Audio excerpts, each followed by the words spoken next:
মাঠের অপেক্ষায় ছিলাম। মাঠটা যখন পেয়ে গেছি বাকি কাজ এই ডিসেম্বরের ভিতরে শেষ করে ফেলব। বিগত বছরগুলোতে অনেক প্রকল্প হাতে নেওয়া হয়েছে, কিন্তু বছর পর বছর আমরা সেটার কোনো রেজাল্ট দেখিনি।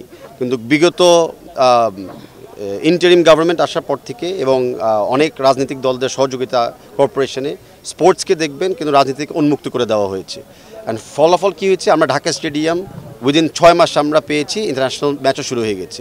কমলাপুর মাঠ আমরা পেয়েছি অলরেডি, কিন্তু খেলা শুরু হয়ে যাবে। আগামীতে যেগুলো শুনছেন যে রামুতে centre of excellence under FIFA অথবা বাংলাদেশ স্পোর্টস ইনস্টিটিউট, সেগুলোও কিন্তু মানে অ্যাকশন দেখে আপনারা বুঝবেন যে আসলে অনেক কিছু সম্ভব। আর এই স্টেডিয়ামের ব্যাপারে আমরা যেটা বলছি, আমাদের যেটা হলো কমলাপুর স্টেডিয়াম যেটা পরিচিত, এখানে নেক্সট প্রকল্প হবে ফ্লাড লাইটস, যেন আমরা নাইটে আমরা খেলতে পারি। আর যেগুলো হলো ইজি কাজ, গ্যালারিগুলো মেরামত করা। প্রাণ সসের মাখামাখি টেস্ট নুডলসকে করে তোলে আরো ইয়ামি আরো জোস। প্রাণ সসের বস। ড্রেসিং রুমকে আপগ্রেড করা, সেগুলো অলরেডি আমাদের প্ল্যানে আছে। মাঠের অপেক্ষায় ছিলাম, মাঠটা যখন পেয়ে গেছি বাকি কাজ এই ডিসেম্বরের ভিতরে শেষ করে ফেলবো। কারেন্টলি যেই টিম ওয়ার্কটা আমি দেখতেছি আমাদের ন্যাশনাল স্পোর্টস কাউন্সিলের ইডি সাহেবের মাধ্যমে প্লাস আমাদের যুব ক্রীড়া মন্ত্রণালয়ের সচিব সাহেবের মাধ্যমে, আমি বিশ্বাস করি যে নভেম্বরের 24 আগে কাজটা সম্পূর্ণ হবে। কারণ আমরা জানি যে এএফসির প্রেসিডেন্ট শেখ সালমান বিন খালিফা প্লাস ফিফা ডেভেলপমেন্ট কমিটির চেয়ারম্যান উনি বাংলাদেশে আসছেন নভেম্বর মাসে।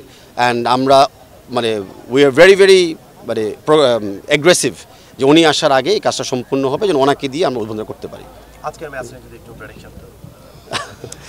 গতকালকের ম্যাচের ব্যাপারে আমি একটু আগে শুরু করি। অভিনন্দন জানাচ্ছি আমাদের অনূর্ধ্ব 17 নারী দলকে যে তারা জর্ডানের বিপক্ষে 1-1 গোলে ড্র করছে। এখনও আমাদের কোয়ালিফাই করার সুযোগ রয়েছে।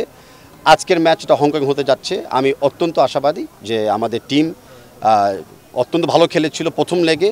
এখন অ্যাওয়ে ম্যাচে অ্যাজ লং এজ আমরা সিলি মিস্টেকগুলো না করি আমরা জিতবো।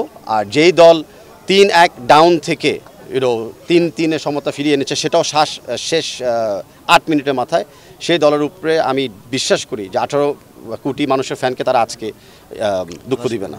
আমি যেটা বলছি বারে বারে যে যখন ম্যাচের ঠিক আগে হয় বা ম্যাচ চালাতে সময় কোনো সময় আমি মন্তব্য করব না প্লেয়ার বা কোচ বা আমাদের টিমের উপর।